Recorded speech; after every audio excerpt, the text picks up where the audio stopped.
बिस्मिल्लाहिर्रहमानिर्रहीम अस्सलाम वालेकुम। इन्फो टीवी में आपको खुशामदीद कहते हैं। आज बहुत ही इंपॉर्टेंट वीडियो है आपके लिए आज लाए हैं। हम आपको बताएंगे कि सऊदी अरब के अंदर रहते हुए आप स्पेन का जो विज़िट वीज़ा है, टूरिस्ट वीज़ा किस तरह से अप्लाई कर सकते हैं। मुकम्मल प्रोसीजर आपको स्टेप बाय स्टेप समझाएंगे। वीडियो को मुकम्मल देखना है और इसको ध्यान से और गौर से आपने हर स्टेप समझना है, ताकि आपको किसी भी जो एजेंट है उसकी ज़रूरत ना पड़े और आपको खुद से जो है आप अप्लाई कर सकें। पहले ओवरव्यू ले लेते हैं इसका। आप इस वक्त मौजूद हैं जो स्पेन की ऑफिशियल वेबसाइट है, यहाँ पर saudi.bls जो BLS स्पेन वीज़ा .com पर, इसका लिंक आपको नीचे डिस्क्रिप्शन में भी मिल जाएगा। यहाँ से ही तमाम प्रोसीजर होगा। ठीक है, आपको सबसे पहले तो इसका ओवरव्यू दे देते हैं इस वीज़ा के बारे में। ये वीज़ा आपको पर्सनली खुद अप्लाई करना होगा, यानी कि आप अपने तमाम डॉक्यूमेंट्स के साथ एम्बेसी में अपॉइंटमेंट लेकर वहाँ पर जमा करवाएंगे।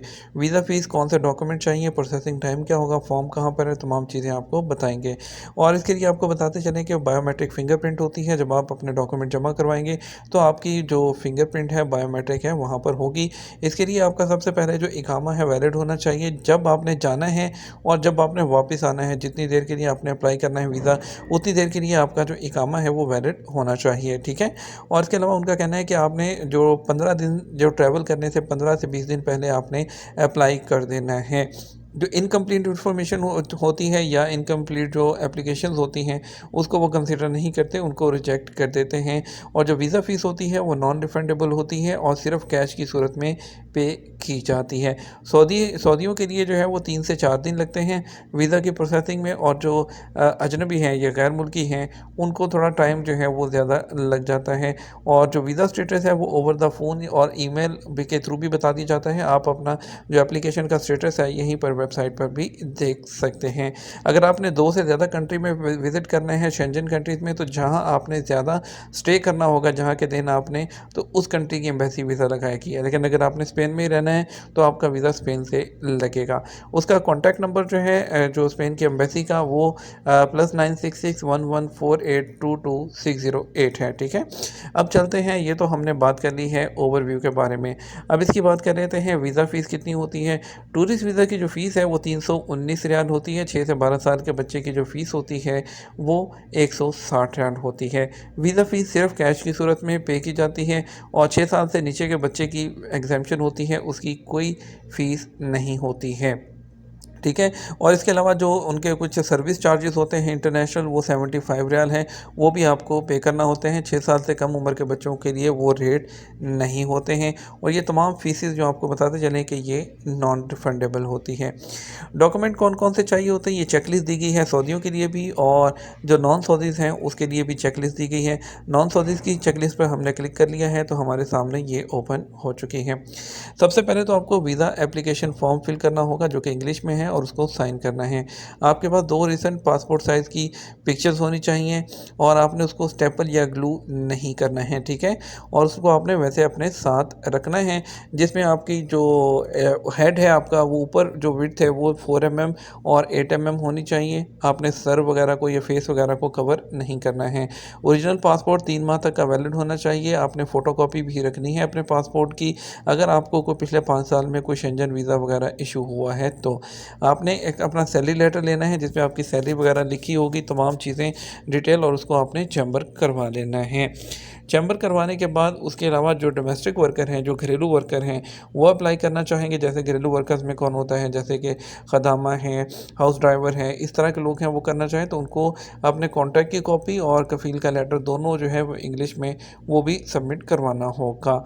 आपने अपने जो ट्रिप है उसकी प्लेन जो डिटेल देनी है कि मैं यहाँ यहाँ यहाँ जाना चाहता हूँ, इस डेट को जाना चाहता हूँ, वो आपने देनी है। ठीक है, और उसके बाद जॉब आईडी कार्ड आपका, अगर जो बिज़नेस कार्ड है या कोई एम्प्लॉय कार्ड है जहाँ पे आप काम करते हैं, तो उसकी भी आपने कॉपी देनी है। ठीक है, बैंक स्टेटमेंट देनी है 6 माह की एटलीस्ट, जो कि बैंक की तरफ से स्टैम्प होनी चाहिए और या इंग्लिश में ट्रांसलेट होनी चाहिए। अगर इंग्लिश में नहीं है तो आपने रिटर्न फ़्लाइट और होटल रिजर्वेशन या अकोमोडेशन का प्रूफ देना है।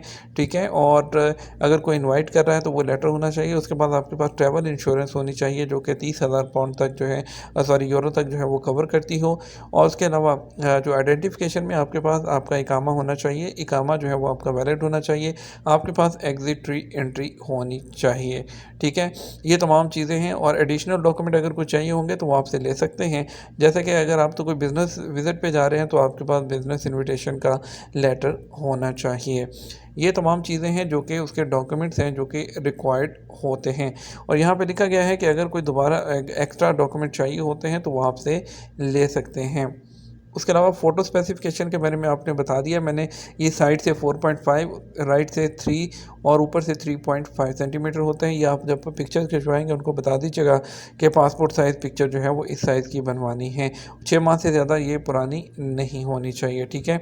और इसके लिए मैक्सिमम 30 कैलेंडर डेज़ होते हैं प्रोसेस के, और जो है इसी ड्यूरेशन के अंदर हो जाता है। नॉर्मली जल्दी हो जाता है, लेकिन जो सऊदी नेशनल है उनके लिए 3 से 4 दिन के अंदर हो जाता है, ठीक है? और जो जिनको शॉर्ट प्रोसेस के अंदर टाइम के अंदर चाहिए होता है उनको एक डिक्लेरेशन फॉर्म यहाँ पे अपलोड करना होता है, वो भी फिल करके लगाना होता है कि हमें वीज़ा जल्दी चाहिए। उसकी रीज़न वगैरह आपने डिक्लेरेशन फॉर्म में देनी होती है। ये यहीं पर मौजूद है, मैं आपको दिखा भी देता हूँ। यहाँ पर ये देखिए, नाम साइन लिख के ये आपने जमा कराना होता है। अब इसकी बात कर लेते हैं सबसे एंड पे। देखिए यहाँ पे डाउनलोड फॉर्म है, ये इंग्लिश में और स्पेनिश लैंग्वेज में दोनों में मौजूद है। आप यहाँ से इंग्लिश लैंग्वेज वाले को ओपन कर लीजिए। इसको ओपन कर लिया, ये आपके सामने जो वीज़ा फॉर्म है ये ओपन हो चुके हैं। आपने वीज़ा फॉर्म को यहाँ से प्रिंट कर लेना है। प्रिंट करके आपने इस फॉर्म को फिल कर लेना है। फिल करना बहुत ही ईजी है। ये पिक्चर की जगह है, उसके बाद सरनेम है, आपका डेट ऑफ बर्थ है, फर्स्ट नेम है, आपका जो मैरिटल स्टेटस है यानी कि सिंगल हैं, डाइवोर्स्ड हैं, मेडिकल जो भी है आप वो आपने करना है। नेम, आइडेंटिटी, ट्रैवल डॉक्यूमेंट यानी कि पर्सनल डाटा है आपका सारा। ये फॉर्म जैसे फिल करते हैं आपने पूरे फॉर्म को यहाँ पे प्रिंट करके आपने फिल कर लेना है, ठीक है? और जो जो इन्फॉर्मेशन यहाँ पे पूछी गई वो फिल करने के बाद आपने सबसे नीचे प्लेस एंड डेट, तारीख लिखनी है यहाँ पर, और जगह का नाम लिखना है।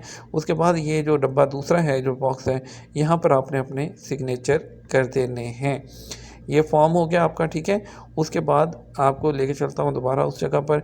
ये आपने जब फॉर्म फिल कर लिया तमाम का, ठीक है? उसके बाद आपने क्या करना है, उसके बाद आपने जो डॉक्यूमेंट्स हैं मैंने आपको बताए हैं इस फॉर्म के नीचे, वो तमाम डॉक्यूमेंट जो चेकलिस्ट है उसके नीचे चेकलिस्ट लगा के ऊपर नीचे पूरे डॉक्यूमेंट जो मैंने आपको बताए हैं, जो ये वाली आपको चेकलिस्ट दिखाई थी यहाँ पर, जो आपको यहाँ पे ये जो चेकलिस्ट दिखाई थी इसके नीचे जो डॉक्यूमेंट थे पूरे, ये आपने सारे डॉक्यूमेंट इसके नीचे लगाने हैं और सबसे ऊपर आपने एप्लीकेशन फॉर्म लगाना है।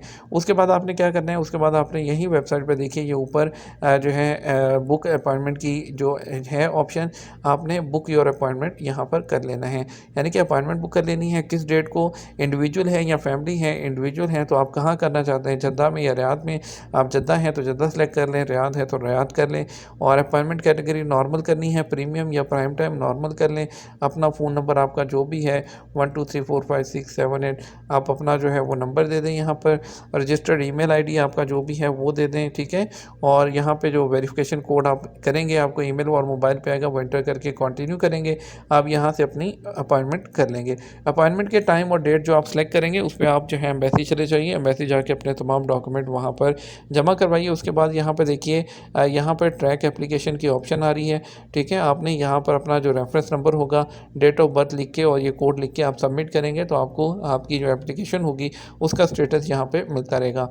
वरना आपको जो आपके मोबाइल पर मैसेज और आपको ईमेल भी उनकी तरफ से आ जाएगी जब आपका पासपोर्ट रेडी होगा, ठीक है? उसके बाद यहाँ पे देखिए लास्ट में डोर स्टेप सर्विस है, ठीक है? अगर आपका जो आप इस ऑप्शन को सिलेक्ट करते हैं तो आपको जो है आपको जो स्टेप है डोर स्टेप पे आपको सर्विसेज भी मिल सकती हैं।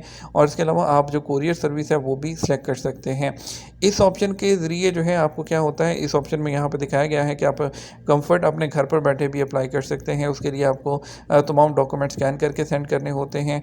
इसमें उनकी जो फ़ीस है वो होती है, उसके लिए आपको जो फ़ीस है वो 1 से 5 एप्लीकेशन की वो 1800 रियाल है, 6 से 15 की 1450 रियाल है और मोर देन 15 की 1200 रियाल होती है।